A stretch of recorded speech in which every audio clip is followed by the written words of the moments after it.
Hollins moves that House File number 4411 be taken from the table.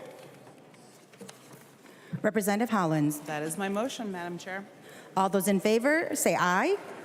All those opposed say nay. The motion prevails. Clerk will report the bill. The clerk will report the bill. House File number 4411, number 1 on the calendar for today, an act relating to elections, second engrossment.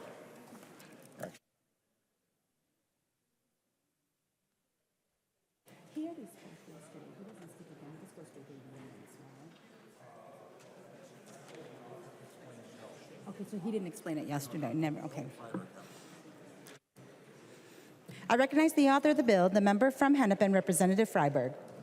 Thank you, Madam Speaker. Members, I drew the straw of having my bill come up at 10:30 p.m. on a Friday after a week where we've been here until midnight every night. Members, the election bill is the last thing standing between you and the weekend. Consider that as you calibrate the length of your remarks on this bill. On that note, this bill is 10 pages long and we did not have a huge target, so it should not take long to summarize. The bill supports local election officials through the Voting Operations, Technology, and Elections Resources, or voter account, and ensures open and transparent information on who is influencing our local elections. This bill provides support in multiple areas for our local election officials. It redirects unused and unusable Dropbox funds from 2021 to the voter account and supplements that with additional funding. There are also funds provided to the Secretary of State's office to reimburse local expenses related to claims under the Minnesota Voting Rights Act, where the jurisdiction is actively remedying the violation. The Campaign Finance Board has provided additional funding to notify local governments and update their system to accept disclosures in local spending by political committees and political funds. That's the summary of the bill. We have several amendments, and I look forward to the discussion. There's an amendment at the desk. The clerk will report the amendment. Johnson moves to amend House File number 4411, the second engrossment. The amendment is coded A15. I recognize the author of the amendment, the member from Isanti, Representative Johnson. Madam Speaker, members, this is a real simple amendment. It just changes one word. In 2010, this subdivision was added to our election statutes, dealing with the election integrity. But unfortunately, in 2013, one word was changed as well. I'm here to change that back because the election integrity is important. This last 2 elections, I received numerous phone calls and messages from my constituents about the absentee ballot applications being mailed to their parents. The funny part is their parents had been dead for 10 years or longer. They had passed away a decade prior, but they were getting absentee ballot applications in the mail. For some people, it brought up heartbreak, sadness, and they were really wondering about the integrity of our elections. Who's voting? Now, what this does, it changes one word from may, which was the original intent of this subdivision, to shall. What it means is the Secretary of State's office will double check the voter rolls with the Social Security on death records to make sure and remove those who have passed away from our voting rolls to keep our voting rolls accurate, to make sure that the right people are voting. We don't want to be like Chicago, where they talk about when they need ballots, they go to the cemetery. That's not the right way to do it. So, members, I do ask that you support this amendment. Thank you. Representative Freiberg. Thank you, Madam Speaker. Thank you, Representative Johnson. The Secretary of State's office already does this, so they have no issue with it, and I'd encourage members to vote yes. There being no further discussion, all those in favor signify by saying aye. Aye. Any opposed, nay. The motion prevails and the amendment is adopted. There's an amendment at the desk. The clerk will report the amendment. Torkelson moves to amend House Law number 4411, the second engrossment as follows. The amendment is coded A16.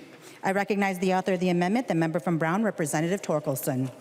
Thank you, Madam Speaker. A very simple amendment before us. There have been a number of changes in the election law both last year and this year, and a lot to incorporate into the system, especially for our local governments. This just delays the effective date of these changes to January 1st, 2025, after the next election, to give them a little more time to adequately address the changes that have been made and to make sure they're done properly and effectively. Thank you, Madam Speaker. I urge a green vote. Representative Freiberg. Thank you, Madam Speaker. Thank you, Lead Torkelson. This seems like a reasonable amendment, and I would encourage members to vote yes. Further discussion on the amendment? No further discussion. All those in favor of the amendment say aye. Those opposed say nay. The motion prevails and the amendment is adopted. There's an amendment at the desk. The clerk will report the amendment. Torkelson moves to amend House Law number 4411, the second engrossment as amended. The amendment is coded A18. Recognize the author of the amendment, the member from Brown, Representative Torkelson. Well, thank you, Madam Speaker. This timely amendment requires candidates to report whether they have been convicted or charged of a crime on their financial reports with the CFP. I believe there are amendments to the amendment, Madam Speaker. There's an amendment to the amendment at the desk. The clerk will report the amendment to the amendment. Freiberg moves to amend the Torkelson amendment to House File number 4411. The amendment to the amendment is coded A32. I recognize the member from Hennepin, Representative Freiberg. Thank you, Madam Chair. Thank you, Lead Torkelson, for the amendment. Maybe not quite as brief comments on this one. So the underlying amendment kind of puts the disclosure in a weird place. So candidates have to disclose criminal history in a campaign finance report. The only things required under current law are things like candidate names, treasurer names, the amount of cash on hand, the contributions received, the distributions made, the employer of large contributors. It's not really designed for personal information. That being said, I think it can be tweaked to be workable. It is a little overbroad as it is right now. It requires disclosure not just of convictions, but of any time a person is charged with a crime, even if that charge is dismissed, and it applies to even minor crimes. So this amendment removes the requirement that getting charged has to be disclosed, and it raises the crime level to a felony. I hope this is considered a friendly amendment. I'd be inclined to support the underlying amendment if this were adopted. So I would encourage members to support the secondary amendment. Discussion to the amendment Representative Torkelson. Well, thank you, Madam Speaker. While this is a bit of a step back, I think it's a reasonable idea, but I do request a roll call on the amendment to the amendment. A roll call has been requested. Seeing 15 hands, there will be a roll call. Further discussion? There being no further discussion, the clerk will take the roll.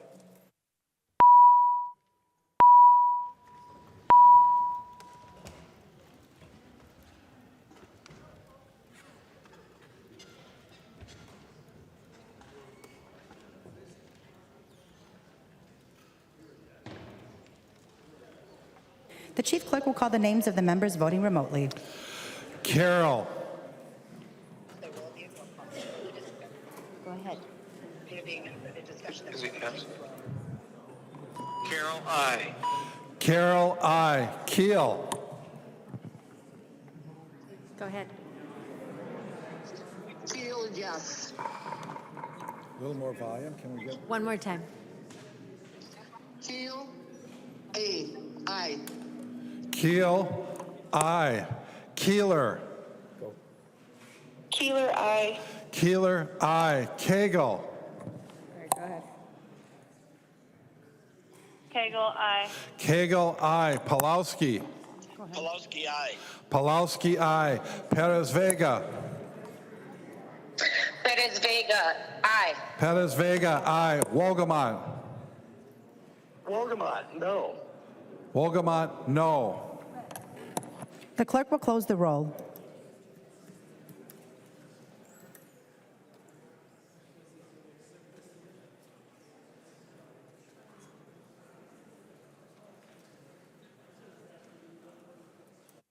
There being 96 yeas and 28 nays, the motion prevails and the amendment to the amendment is adopted. To the underlying amendment.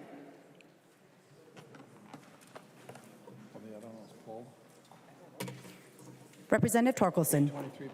Thank you, Madam Speaker. I urge a green vote on the underlying amendment. Further discussion to the underlying amendment as amended. Representative Freiberg. Thank you, members. Please support the amendment.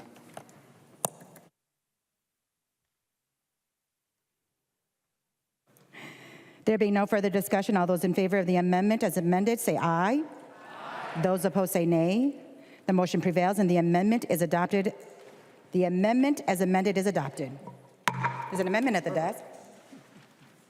The clerk will report the amendment. Quam moves to amend House File Number 4411, the second engrossment as amended. The amendment is coded A10. I recognize the author of the amendment, the member from Olmsted, Representative Quam. Thank you, Madam Speaker. And members, this is something I was surprised that it wasn't already law. Basically, it's very common for someone to loan their campaign some money, especially early on. This would just make sure that there wasn't any interest being paid back to the candidate.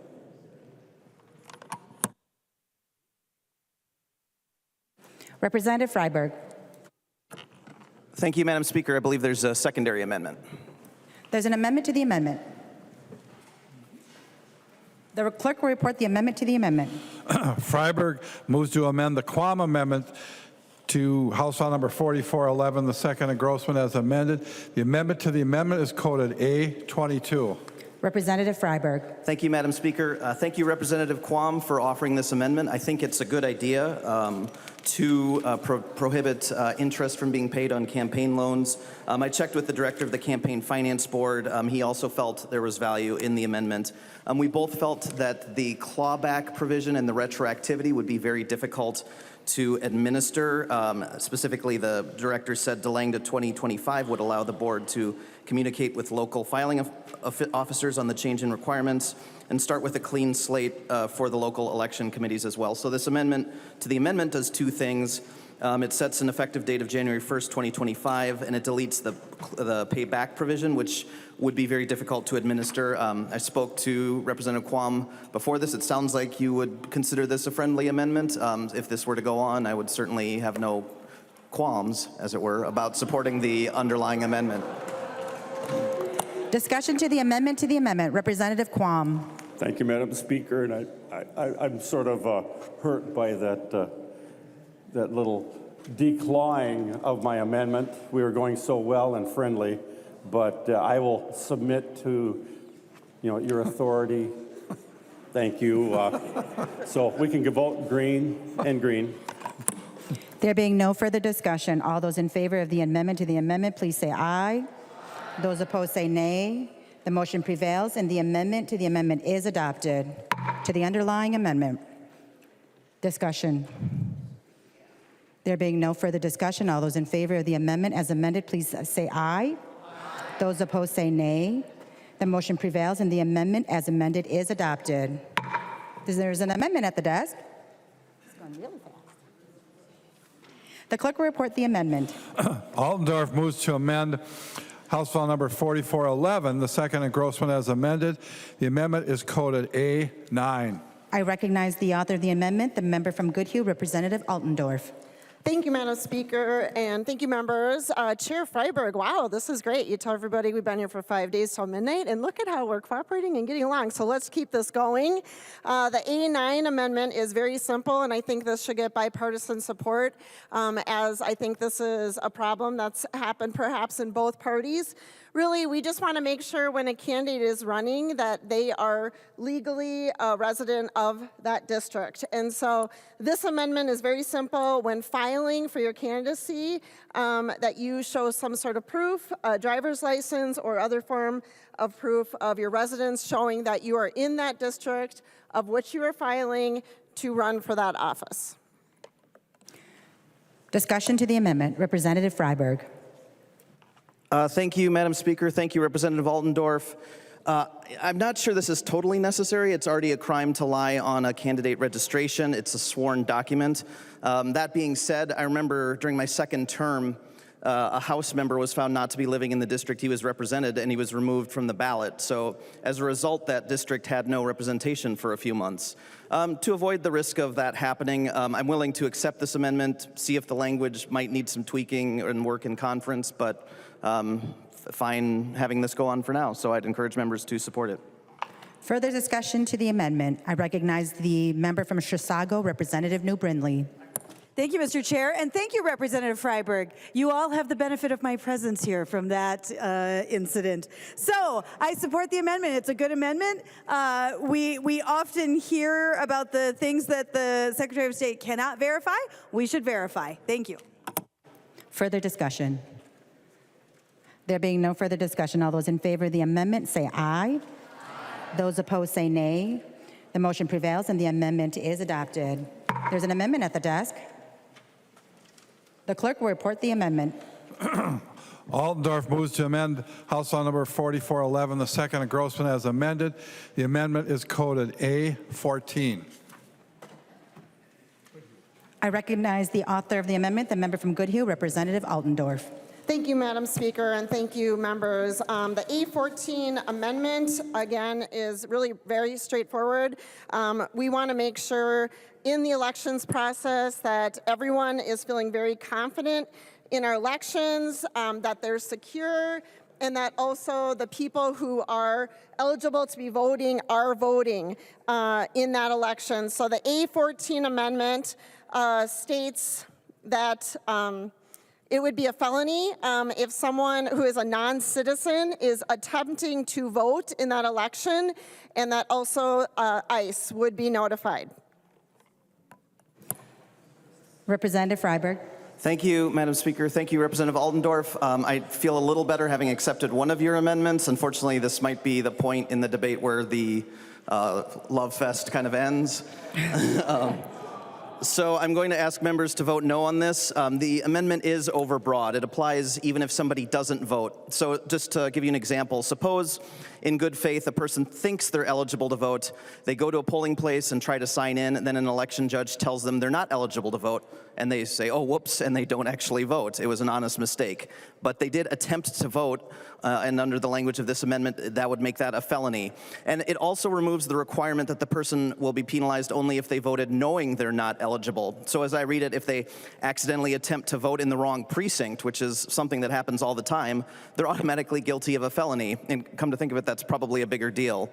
And then regarding the second provision relating to attempts by suspected non-citizens to vote, there's really no standards in place for that. I don't know how it could be determined that a person is suspected of not being a citizen. It seems like it opens the door to potential discrimination. There's no means of tracking or recording who tries to register and why they are not eligible. That could be because of age. It could be because they don't have proof of address. They may not be a citizen. None of these things are inherently wrong, and that's why our election workers are trained to inform people who seek to register of the requirements for eligibility and registration. It would require a large administrative effort to train and implement alongside what gets reported and how. So, members, I'm going to ask you to vote no on this amendment. Discussion on the amendment. I recognize the member from Morrison, Representative Schultz. Thank you, Madam Speaker. Would Representative Freiberg yield? He will yield. Representative Schultz. Thank you, Madam Speaker. Representative Freiberg, we are heading into our first general election coming up this coming fall, this November, where people who let's see here. What's the right way to put it? Driver's licenses for all was passed last year, and so we're heading into our first election where that is the law of the land. Can you describe for the body what kind of additional training is taking place to ensure that election judges know if someone is here and who is an eligible person to vote in our elections? Representative Freiberg. There's lots of, thank you, Madam Speaker. Thank you for the question, Representative Schultz. Election judges go through all sorts of training. Election laws change all the time. So they will be trained on the new election laws that are in place, including to the extent it's relevant, I'm not sure it is, but the non-compliant IDs. Representative Schultz.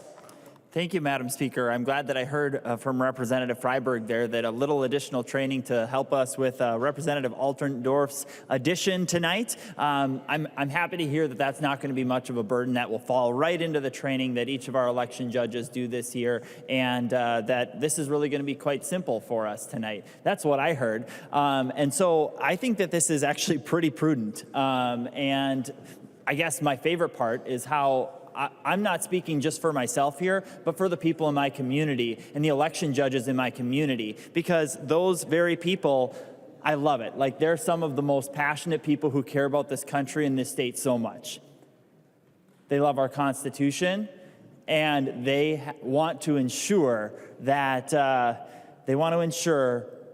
the truth in our elections. And there are instances, my favorite, I'm literally thinking of the conversation I had with one of the election judges in my district who said, yeah, some college students, by the way, there's no colleges or universities in my district, just to clear that up right from the start, but in rural townships in my community on election day, there are some young people who show up to a rural township and they don't happen to be from there. And they show up trying to see if they can make their way in and try to see if they can vote. I do believe that there needs to be some level of enforcement and some level of penalty for people who are trying to influence elections in places that they're not from. I think this is really quite basic. Trying to vote in a place that you're not from, given the other election laws that are already on the books, makes this common sense. There has to be penalties for this sort of thing. And that's why the Representative Altendorf amendment tonight is especially prudent, given the fact that we're already a top 5 destination for people coming here illegally. And there's no doubt about it that people are going to try to vote in our elections that are ineligible to vote. And every single time that that happens, whether in the past or especially as we move forward here, that disenfranchises the voters who are legal residents and legal citizens of this state and of this country. And I will not stand for disenfranchising the voters, the legal citizens and voters of this state. And that's why we should adopt this amendment. Further discussion. To the author of the amendment, Representative Altendorf. Yeah, Madam Speaker and members, I am going to make a motion to divide this. After line 1.6, as I heard from Chair Freiberg, that it didn't seem like he had any trouble with the second half of this amendment, the non-citizen piece, and there was some questioning with how we would prove that attempt to vote. So, Chair Freiberg, I agree with you. That might not be very clear how that was written, and so the motion I am making is to divide this.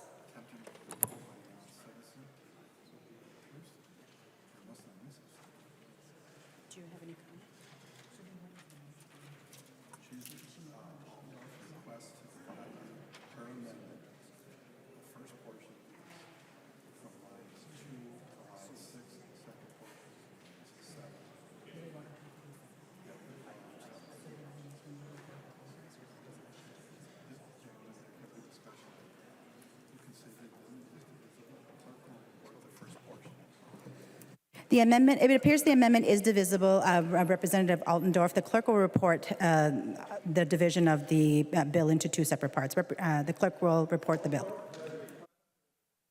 Altendorf has requested that her amendment be divided.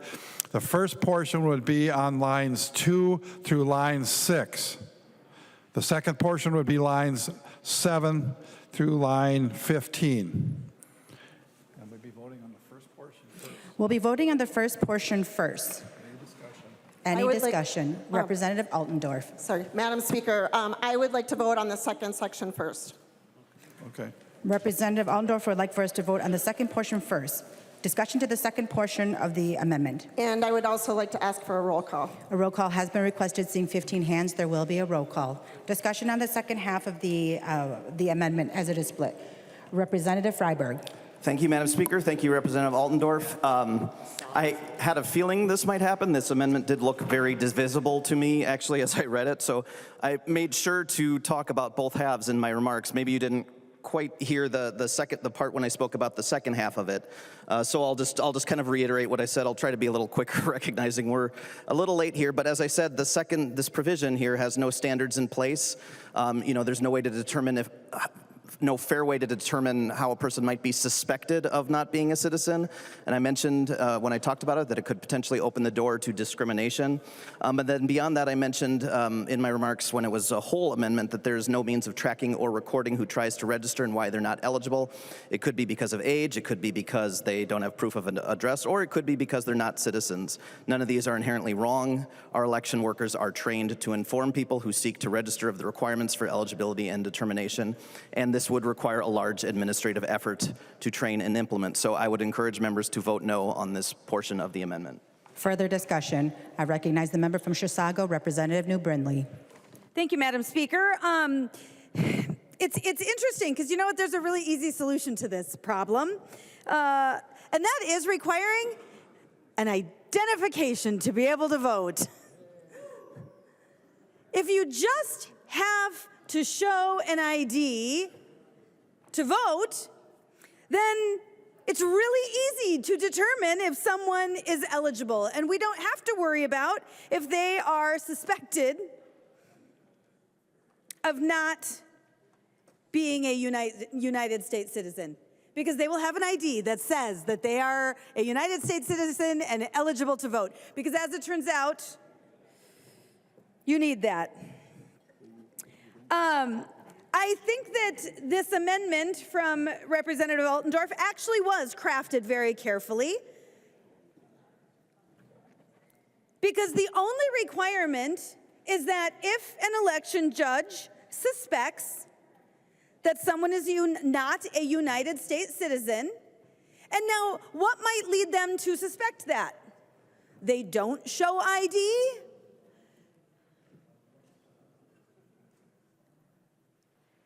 And all they have to do is report that. They have to notify the county auditor or municipal clerk and ICE, the folks who are charged with enforcing whether or not people are in the United States legally.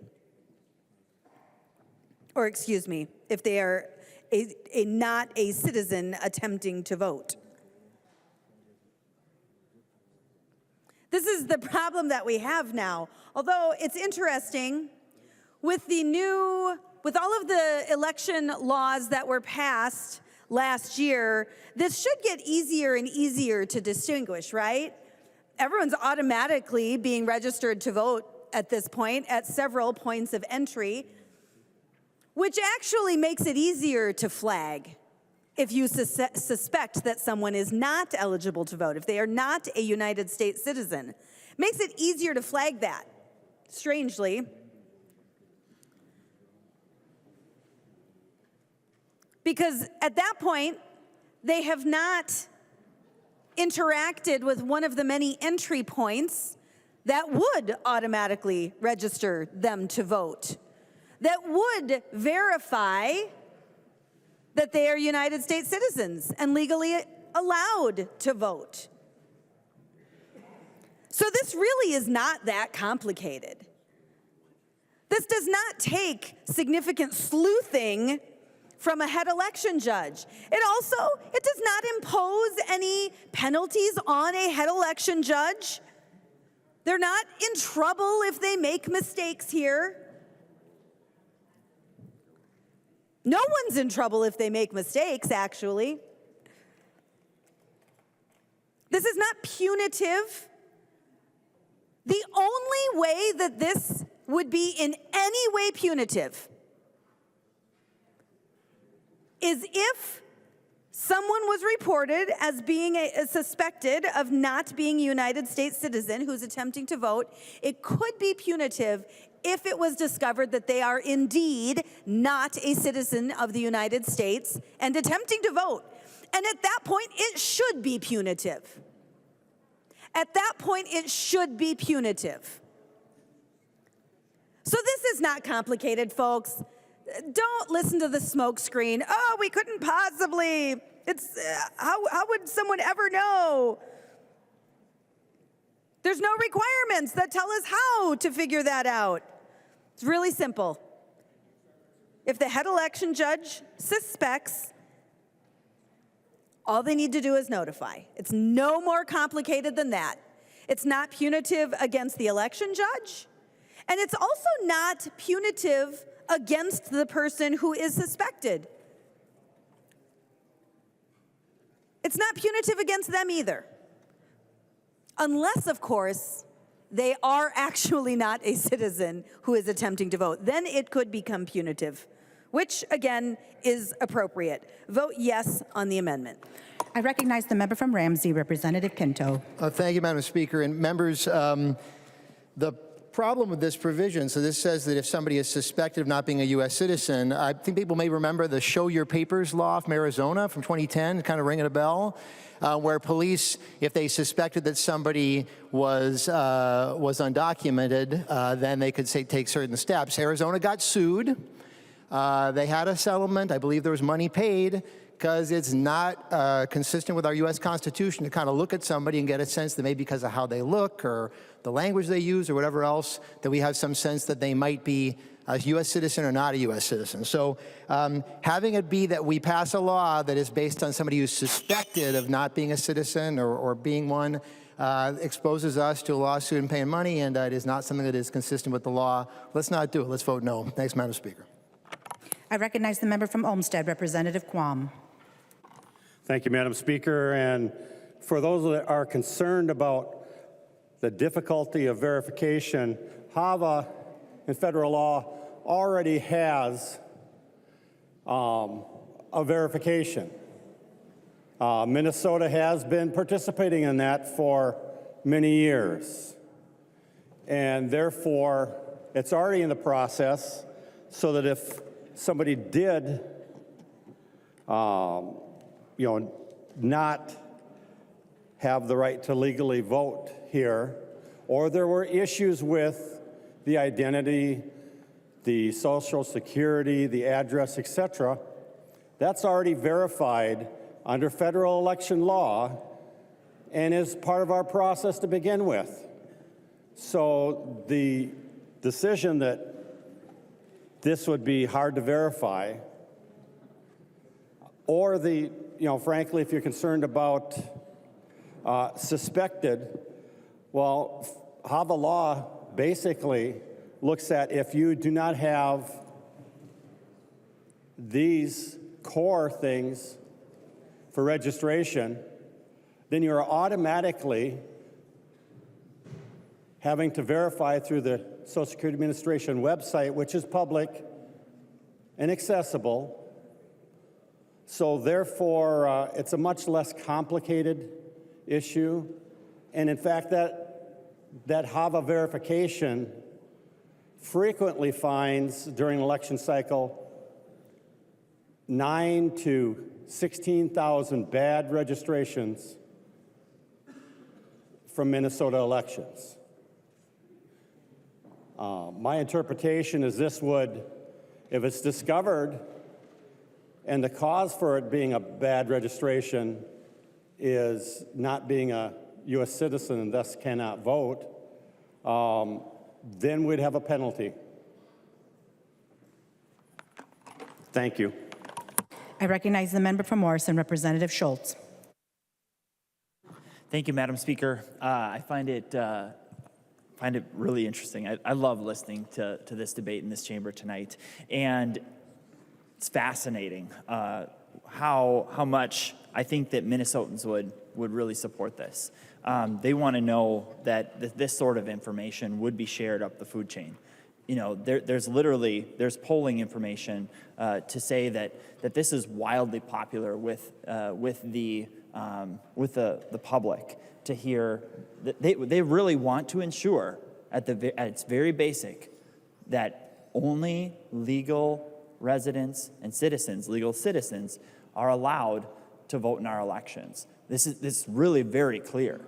And in addition to that, there's data to suggest that a growing number not of Americans, but a growing number of Democrats even favor mass deportations of people who are here in our country illegally.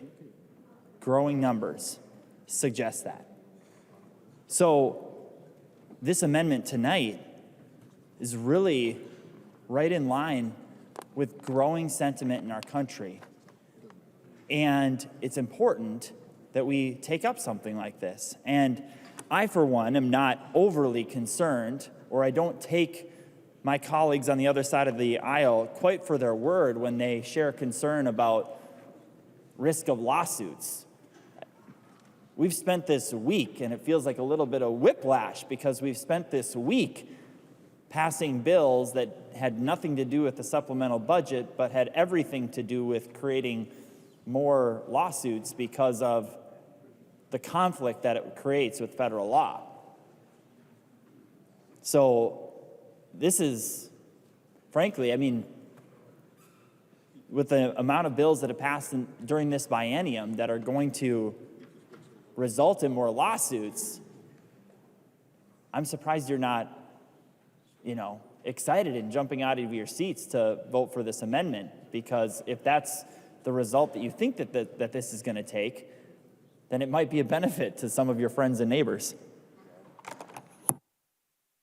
I recognize the member from Anoka, Representative Niska. Thank you, Madam Speaker, and thank you, Representative Altendorf, for this amendment.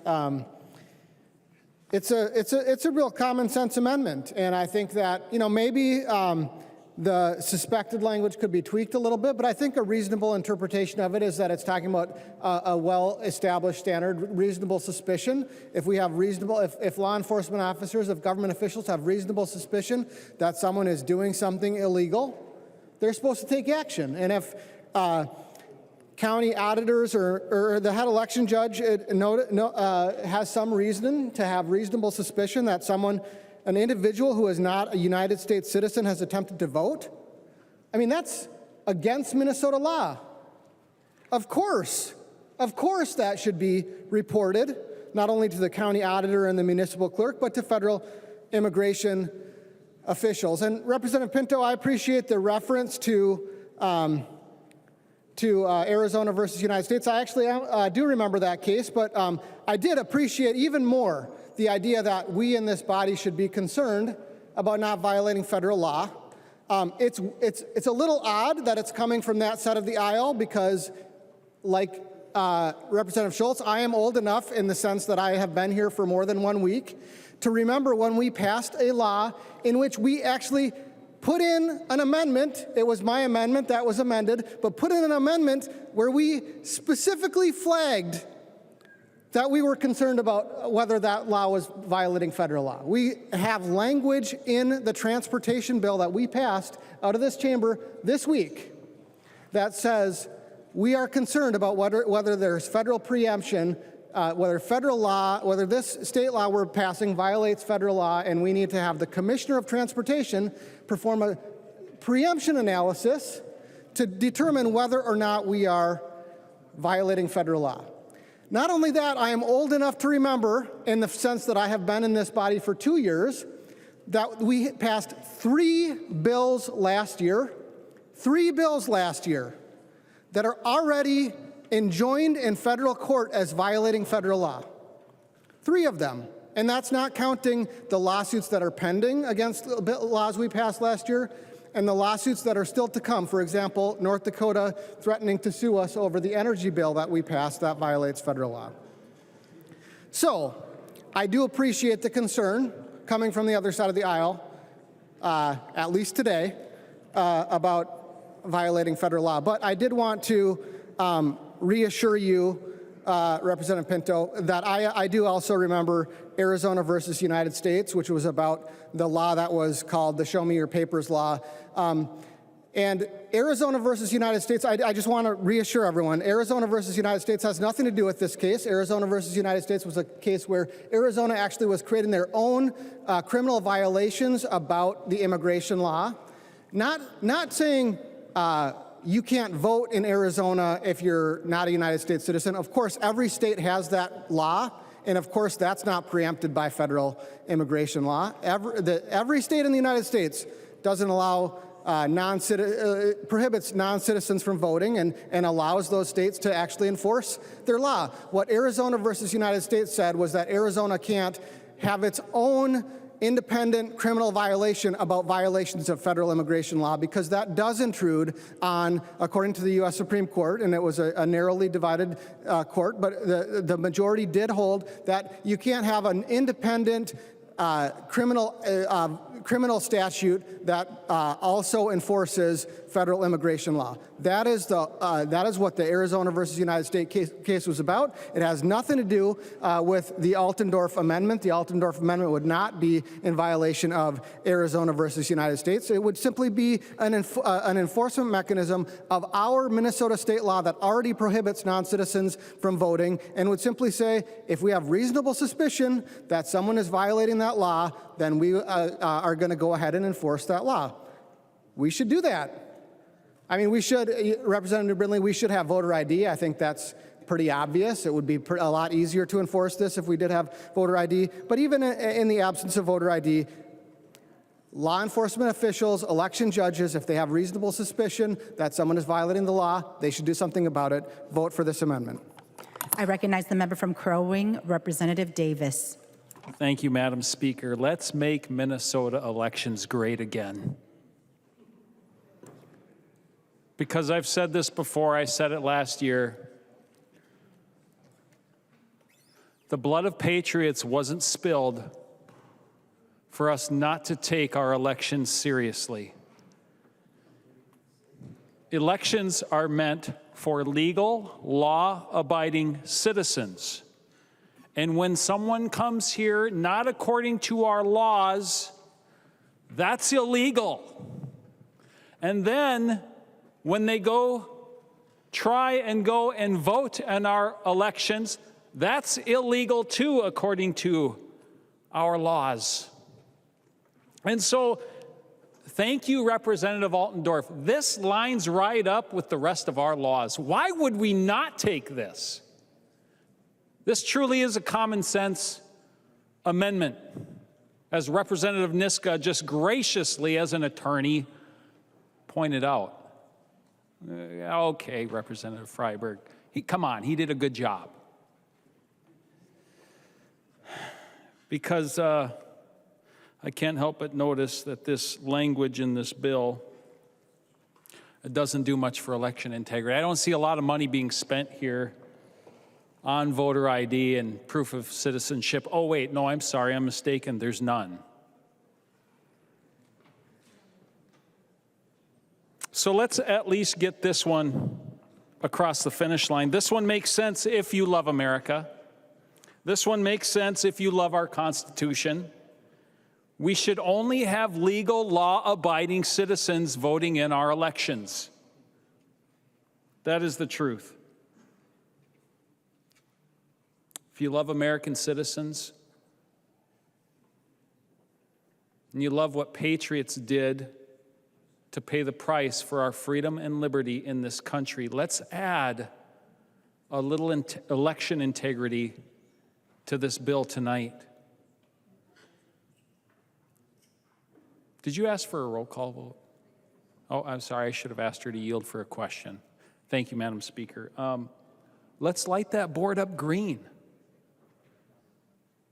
Let's show Minnesota that the Minnesota House of Representatives loves law-abiding citizens.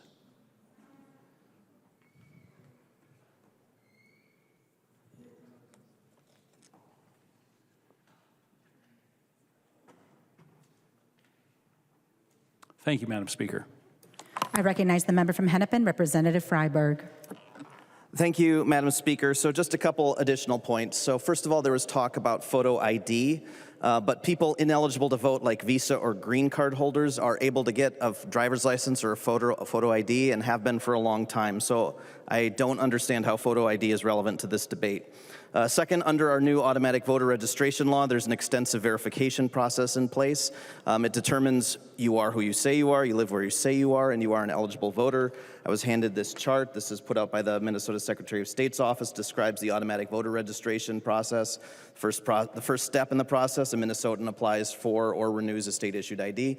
It's right there at the second place. The documentation is reviewed to determine if the applicant is a U.S. citizen.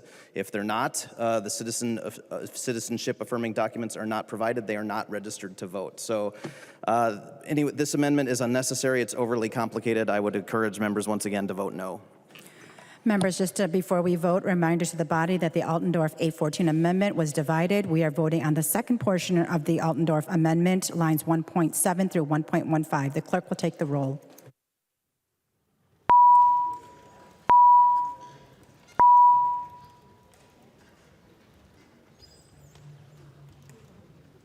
Will the chief clerk call the names of the members voting remotely? Carol. Carol.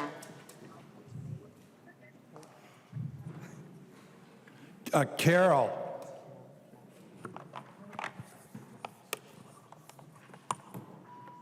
Come back. Keel.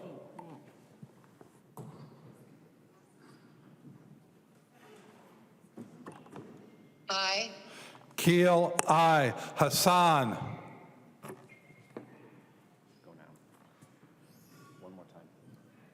Hassan. Keeler.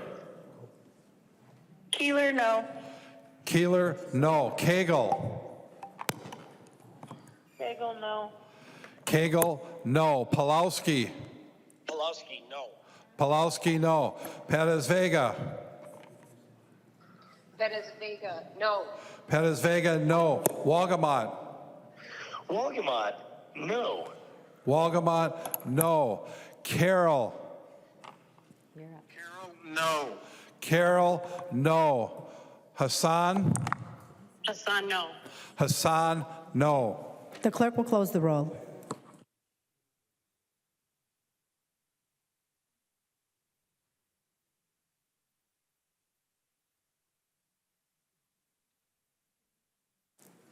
There being 50 yeas and 73 nays, the motion does not prevail and the amendment is not adopted. Now we're on the first portion of the divided amendment, which is line 1.1 through 1.5. To 1.6. Do you need to? Discussion on the first portion of the divided amendment. Representative Freiberg. I won't repeat the reasons. I did explain that this is a complicated provision, so I would just encourage members to vote no on this provision as well. I recognize the member from Chisago, Representative New Brindley. Thank you, Madam Speaker. And I disagree. I don't think it's complicated at all. It's literally any individual who attempts to vote, who is not eligible to vote, is guilty of a felony. And I'll tell you why it's not complicated. It used to be slightly more complicated. But last year, Democrats passed a bill that allowed felons to vote. So they were previously ineligible to vote. Now, if you are not actively in prison and you are a citizen of our country, you are eligible to vote. That is not complicated, actually. That's not complicated at all.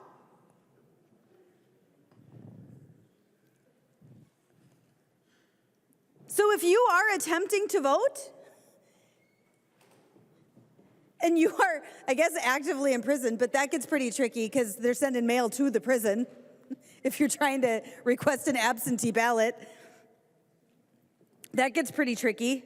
The only way to do it is if you are attempting to vote and you are not a citizen of this country. I guess if you're underage, but boy, if that's the problem we've got, we better pass some of Dino's physics or civics, because that's not complicated either. This just is not complicated. It's not complicated at all. Now that felons get to vote in this state, even when they are on probation, even when they otherwise should be in prison, if they can vote, literally undocumented immigrants, People who are not citizens of our country, that's legal and illegal. That's both. But if you are not a citizen of our country and you attempt to vote, you are committing a crime, and you should be held accountable for that. And let's not forget that Democrats have set up election law in the state of Minnesota so that anyone can go to the polls, register that very same day at the polls. Do they need a photo ID? Nope. Do they need a utility bill? Nope. Do they need anything that even proves where they live, let alone their citizenship status? Nope, they don't need any of it. All they need is someone who is willing to go to the polls and say, yep, I'm gonna vouch for them. That's all they need. That's all they need. And then what happens, and we're the only state in the country that does this, then what happens is we immediately commingle their ballots in with everyone else's. So if it is discovered later that they were not eligible to vote, that they did not live where they said they lived, that they were not legal citizens of the United States and entitled to vote, it's too late. That ballot has already been counted. That ballot has already been counted. That is the insanity of election law in the state of Minnesota. So all this says, any individual who attempts to vote and is not eligible to vote is guilty of a felony. And they should be. This is not complicated. Vote yes. I recognize the member from Hennepin, Representative Freiberg. Thank you, Madam Speaker. Thank you, Representative New Brittany. I appreciate the opportunity to clarify my remarks. I think it's late, and I was getting the second half confused with the first half. It's not, the issue with this one is not so much that it's complicated, but it's overbroad. When you read the language, you left out the fact that it deletes the word knowingly. So, I mean, you mentioned undocumented people on probation, but this sweeps in a lot more people than that. So, when I mentioned way back, it seems like a long time ago now when we talked about the undivided amendment, but, I mentioned the example of the person who accidentally votes in the wrong precinct, which is something that happens all the time. They they were corrected, they didn't actually vote in the wrong precinct, but they did attempt to, and the requirement that it be knowingly is removed. So this would make them guilty of a felony. So it's way overbroad, and I encourage members to vote no. I recognize the member from Isanti, Representative Johnson. Madam Speaker, members, Representative Freiberg, the difference in this amendment is the word eligible. A person who accidentally votes in the wrong precinct is still an eligible voter. A person who's here in this country illegally or a non-citizen is not eligible to vote in our elections. This is a common sense. And the word knowingly is intentionally removed for the simple reason it's something that almost is very difficult to prove in court. If they come and vote and they're not a citizen of this state or this country, they should not be voting.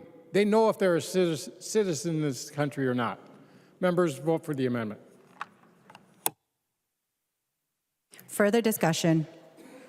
There being no further discussion, all those in favor of the amendment, please signify by saying aye. Those opposed, say nay. No. The motion does not prevail, and the amendment is not adopted. There's an amendment at the desk. The clerk will report the amendment. Torkelson moves to amend House File Number 4411. The second engrossment as amended. The amendment is coded A11. I recognize the author of the amendment, the member from Brown, Representative Torkelson. Madam Speaker, I believe this is an Olson amendment.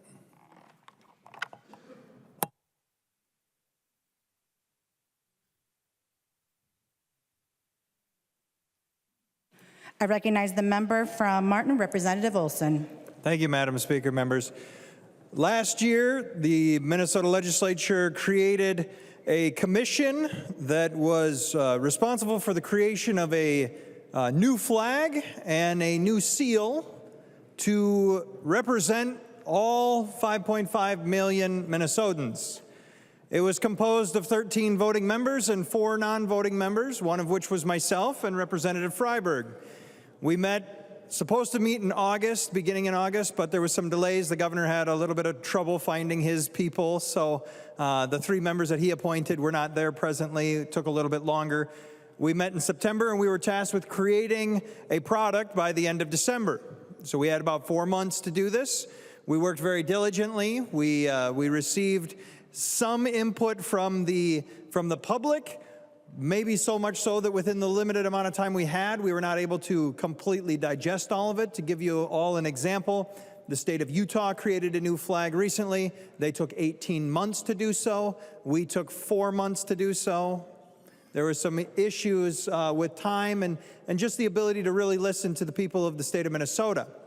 But I really don't care if you love the flag design. I see that some people have taken their state-issued computers and put a sticker on it, which I'm not sure if that's allowable, but they're using their state-issued computers to put a sticker on it. And that signifies to me that they do enjoy and do approve of that flag. They like it, and that's okay. Some people have lapel pins that have the new state flag, and that is okay as well.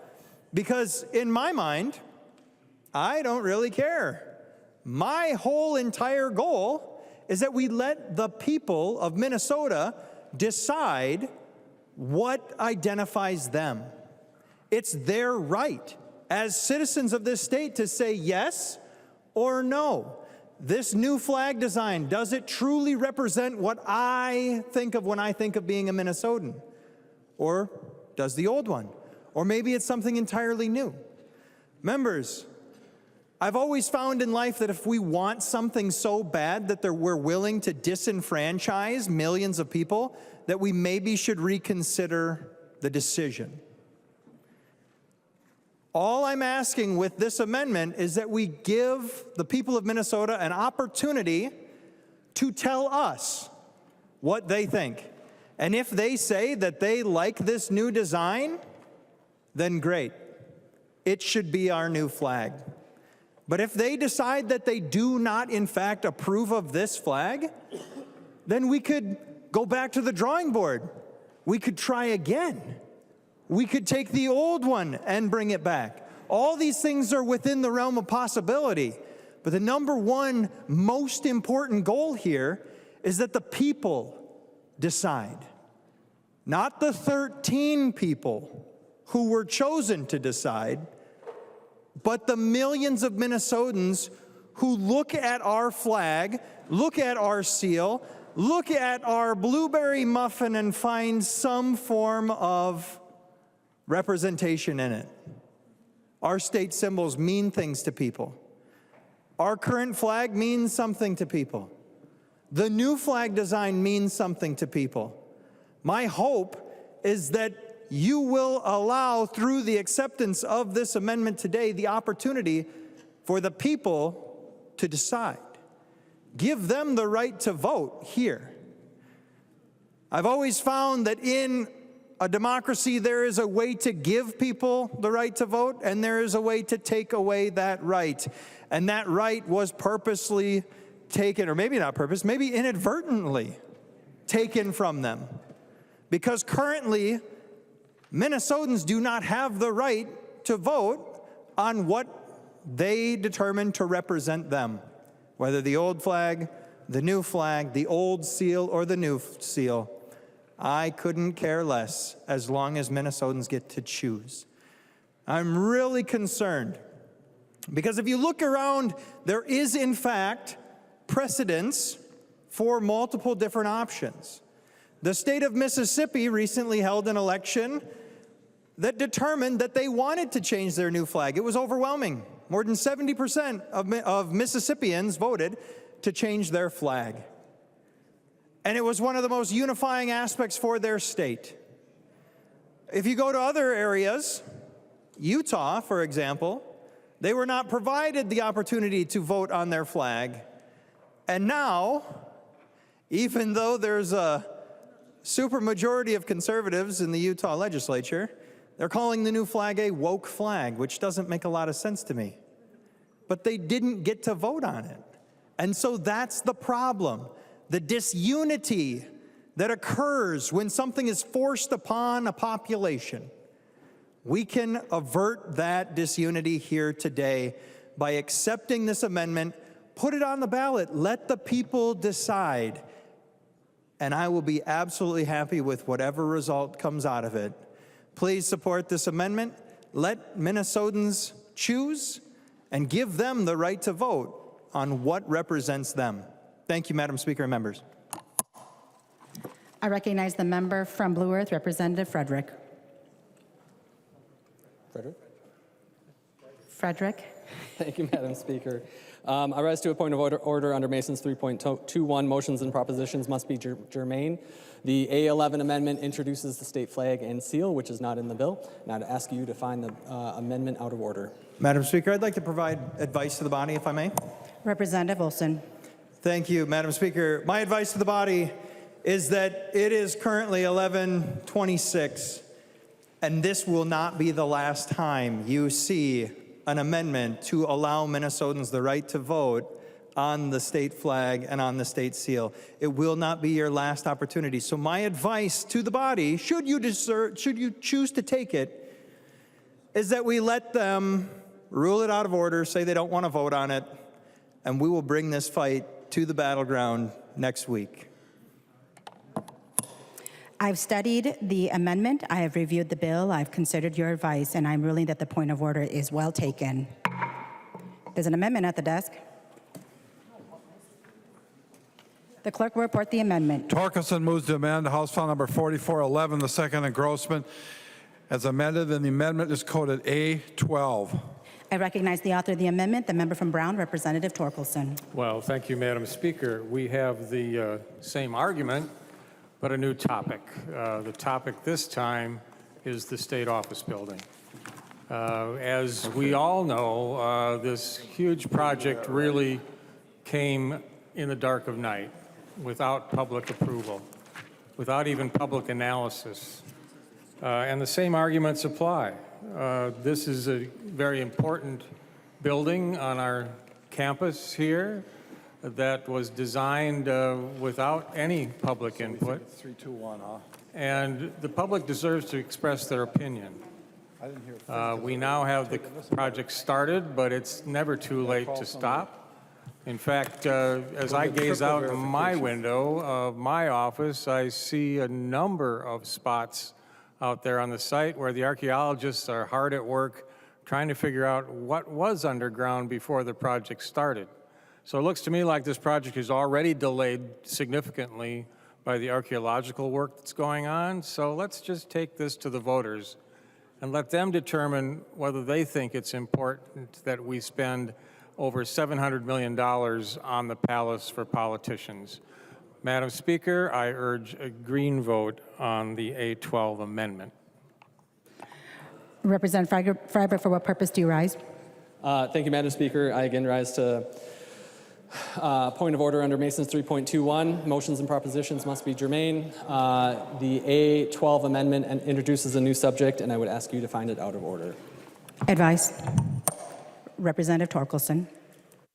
Well, Madam Speaker, I would urge that you let us vote on this. We're going to vote on it one way or another, so why not just get it over with? I'm ready to rule. I have studied the amendment. I have reviewed the bill. I have considered your advice, and I'm ruling that the point of order is well taken. There are no more amendments at the desk. Madam Speaker, I request that we reconsider your decision, and I request a roll call. Representative Torkelson appeals the decision of the Speaker. He's requested a roll call. Seeing 15 hands, there will be a roll call.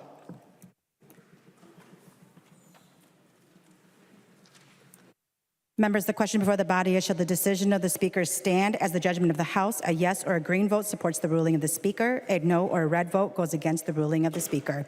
The clerk will take the roll.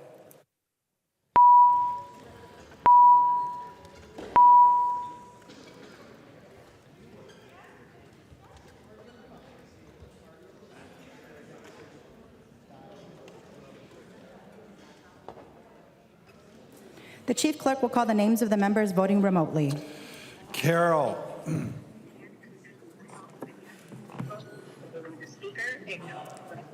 Go ahead. I'm not.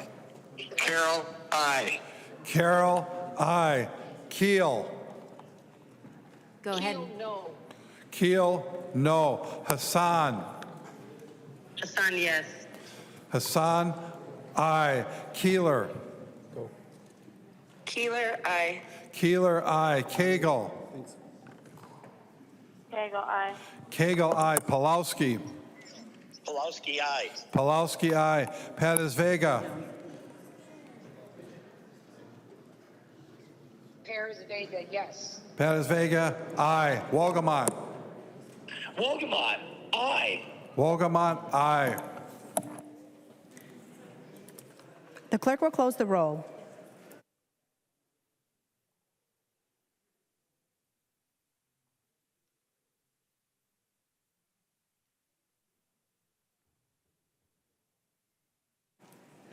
There being 68 yeas and 59 nays, it is the judgment of the House that the decision of the Speaker shall stand. There are no more amendments at the desk. The clerk will give the bill its third reading. Third reading, House File Number 4411, as amended. Third reading. I recognize the member from Crow Wing, Representative Davis. Representative Davis is not there. I will recognize the member from Goodhue, Representative Altendorf. Thank you, Madam Speaker, and thank you, members. Thank you, Chair Freiberg. Yeah, you said we could get through this quickly, so we appreciate that. I just rise today as, I'll make this short and simple, but, there has been our elections, we've really lost a lot of confidence in it, and it's not a Republican thing. It's not a Democrat thing. You can go back to many elections, 2016, 2020, I know we like to throw around things and say that people are election deniers and things like that, but the fabric of our country, the fabric of our society, our confidence in our elections have been shaken. And what I would like to see moving forward is more of this bipartisan support that we can work to make sure that people have that confidence back. We saw tonight some bipartisanship when Representative Newton spoke up in a way to defend the veterans. That's what we need, members, is we need more of this so that we can build back this confidence in our elections, build back the integrity, make it easy to vote, hard to cheat. We really, really need to work together on this. And so, Chair Freiberg, I thank you for working with us on what you did tonight. I appreciate it. And thank you, everyone. I recognize the member from Olmsted, Representative Quam. Thank you, Madam Speaker. And it was nice to have some, light and good conversation back and forth. Some agreement. We saw agreement on this and other things tonight, and I hope that bodes well. I'm glad that a certain component wasn't in the bill, so I had an amendment that was pulled, and so I think this is as close as I've seen for a while now to almost bipartisan, and it's somewhat refreshing. Thank you. I recognize the member from Hennepin, Representative Greenman.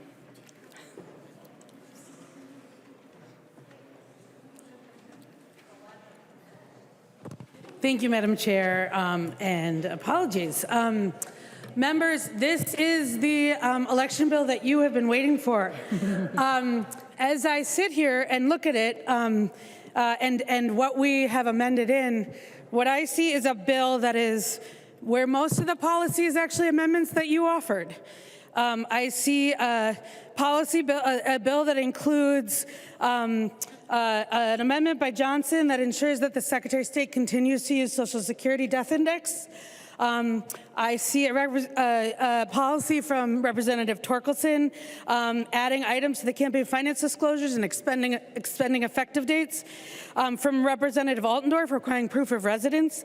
From my favorite, actually, and I didn't know that we could do this, but from Representative Quam, prohibiting interest on loans that candidates mix to their campaigns. Actually, in addition to that, there's great language in here from Representative Coulter that centralizes spending in local races and in school district races in the Campaign Finance Board. That is a conversation we've been having in committee all year. Other than that, what the bill does is it makes sure and it consolidates accounts to ensure that our election officials have $3 million a year in 2024 and 3.3 in 2025 and into the base. That is available to all of the cities and counties that administer elections. And it is an opportunity to, what we're doing is investing in something we did last year, which I'm really, really proud of. I think we in the Elections Committee have talked a lot about supporting local elections administration. Here in Minnesota, all of our elections are administered locally. 30,000 Minnesotans helped do that. And when we passed the voter fund last year, what it did is it put into the base, it put into statute, working with our cities and counties, a commitment to fund that vital infrastructure in our elections administration. And what this bill does, what this budget bill does, is put more money into that account. It puts more money into that account and ensures that there's $3 million available in 2024, and as I said, $3.336 million in 2025. So, members, this is a really good bill if what you care about is ensuring that our local elections administrators have what they need to get the machines they need, the security they need. We've been talking about rising issues to ensure that they have resources to pay election workers on election day. This is the bill for you. So members, I know we talk a lot about that and how we can support our local cities and counties when it comes to elections. They are doing the work, and I'd ask that you vote green to support them. Thank you, Madam Speaker. I recognize the member from Brown, Representative Torkelson. Well, thank you, Madam Speaker and members. As the chair said earlier, this is the last bill standing between us and the weekend. But if I'm nothing else, I'm a creature of habit, Mr. Chair, and I've gotten into the habit of staying on this floor till at least midnight every night, and it would be a shame to break that habit at this time. So I'm not sensing a lot of support for my efforts, Mr. Chair. Mr. Chair, and members, the best thing about this bill is actually what's not in it. Ranked choice voting was in this bill until we had a little conversation about whether it was taken out in Ways and Means, and then there was an amendment to put it back in, but it was noted behind the scenes that that was not appropriate, that it was not, it was going to be ruled out of order, and so that did not appear tonight. So that's very good news, although I expect that ranked choice voting issue will come to the floor, but it'll come to the floor on its own, as it should, and we can have a thorough debate about that at the time. We, Republican members of the Elections Committee, had three things in mind when we started our work some 15 months ago now. And the first one of those, and most important, I think, is the bipartisan work that this committee should do. Up until tonight, we really didn't do any, frankly. It was a partisan activity. Very little input was accepted from Republicans. No Republican bills were passed out of the committee. No Republican bills were heard, except one that was laid over and it disappeared last year. That's a shame. Honestly, past governors, past legislatures have really demanded that we do this work in a bipartisan fashion. And it's too bad that we couldn't do that in this biennium, at least not until this evening. I thank you for accepting a number of Republican amendments tonight, It took us 15 months to get here, but we did finally get to a point where there is some bipartisan work being done on this very small elections bill, but it is at least a small step in the right direction. Our other two priorities were to protect election security. Not much work was really done to do that. And then another priority was to increase the public's confidence in the election system, and not much work was done to do that either.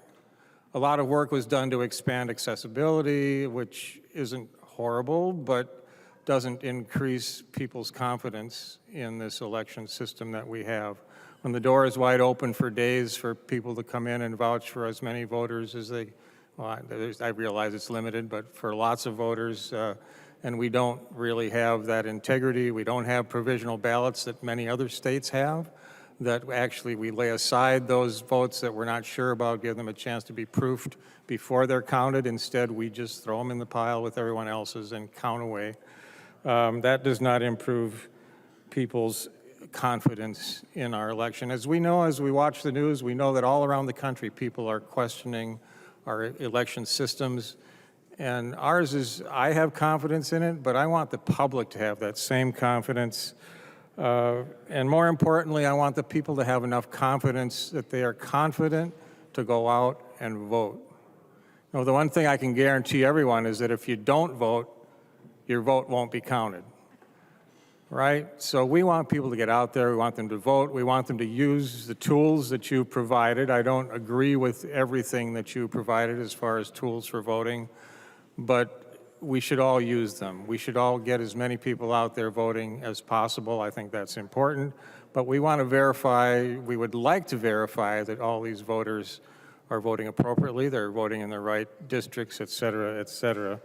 And we haven't done much with this biennium's work to improve on that situation. However, you have taken some steps tonight to move in the right direction. This bill is very limited in scope. It does provide some funds for our local governments that you've saddled with more expenses as a result of the work of this biennium. There's some money available to help them do the work. We've delayed some of the implementation of those things so they have more time to do it right. With that, members and Madam Speaker, I'm actually going to vote for this bill. I'm not going to ask everyone else to vote for it if they don't choose to, but it's a little hard to do this, but you did take steps forward tonight to actually recognize that Republicans do have ideas, and some of them might even be good. With that, Madam Speaker, I conclude my remarks. I recognize the author of the bill, the member from Hennepin, Representative Freiberg. Thank you, Madam Speaker. Thank you for those remarks, Representative Torkelson.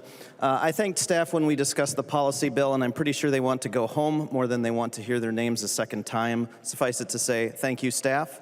It's a good bill. Vote green. The clerk will take the roll.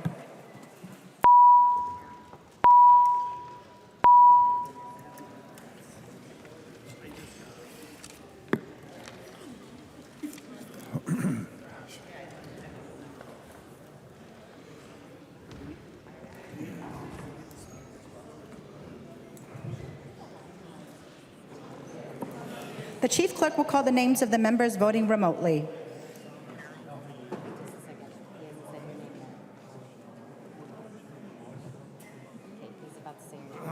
Carol. Carol, aye. Carol, aye. Keel. Go ahead. No. Keel, no. Hassan. Hassan, aye. Hassan, aye. Keeler. Keeler, aye. Keeler, aye. Cagle. Have a good night. Cagle, aye. Cagle, aye. Pulowski. Go ahead, Jean. Pulowski, aye. Pulowski, aye. Perez Vega. Perez Vega, yes. Perez Vega, aye. Wolgamott. Wolgamott, aye. Wolgamott, aye. The clerk will close the roll.